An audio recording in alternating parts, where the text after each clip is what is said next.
North Carolina Congressman Mark Harris. Congressman, great to see you this morning. So Senate Republicans finally managed to get the 8 Democrat breakaways needed for the filibuster. And here are their names: Catherine Cortez Masto, Dick Durbin, John Fetterman, Maggie Hassan, Tim Kaine, Angus King, Jackie Rosen, and Jeanne Shaheen. So any surprises there?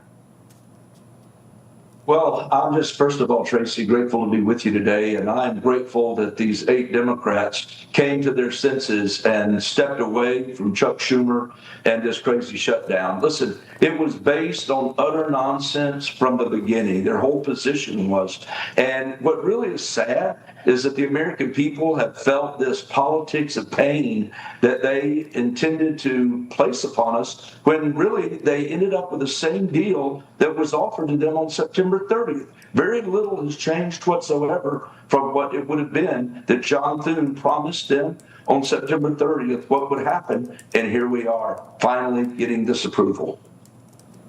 Yeah, it is unbelievable. And other Democrats, as you know, are not really happy about reopening the government, or using last week's election wins as an excuse for keeping it closed. And they're fear-mongering over health care. Congressman Harris, do you think the American people, do you think they're going to remember this when the midterms come along? And that's not too far off from now. Well, I think they will. I mean, when you stop and consider this is the longest shutdown in history, it's something that is going to be somewhat memorable. And we've still got some work to do to get this thing wrapped up. And so I'm going to be on a conference call here in just a few moments with our GOP colleagues. And hopefully we're going to be getting plans to be back in. The Senate is going to take this up hopefully today. And we've got to move as quickly as possible and see if we can get this thing open. Yeah, and the people are really feeling the pain. We mentioned all the issues related to flight travel, and I want to ask you about that and talk about, commercial infrastructure. How do you think that Secretary Duffy has, navigated this turbulent time? I think Secretary Duffy has done a phenomenal job. It is clear that he has been extremely engaged, which isn't a surprise because all of the administration has shown tremendous engagement at this point in every aspect of this, including the president himself. You heard the tweet that he just put out. He's stepping in to try to reward those air traffic controllers that have showed up for work, have been faithful to their job. And so this administration, I think, has handled this extremely well under the circumstances that Chuck Schumer has placed in.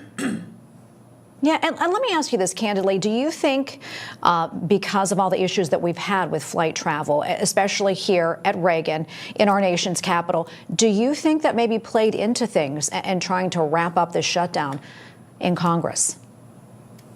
I think there's no question the pressure that was beginning to build on the Democrats was very real. I mean, the pressure, the pain that American people were feeling, whether it be from the SNAP benefit challenge that we were facing to dealing with the air traffic controller situation. There, Reagan, of course, is certainly an important airport with it coming and going. We were seeing right here in Charlotte, I think on Saturday, we were leading the country in the number of delays and cancellations. So it was a major issue, and only becoming worse as we head into the holidays.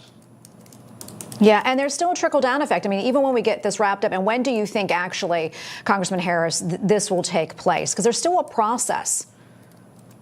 There is a process, and I think we're going to have to see what happens in the Senate today. If the Senate goes ahead and takes action and there isn't any barriers to trying to hold it up, then I think we're going to be back in Washington hopefully sometime tomorrow or Wednesday. And my hope is by the middle or certainly by the end of the week that this is going to be done. We're just going to have to wait and see if there's any other barriers that are thrown up between now and then on the Senate side.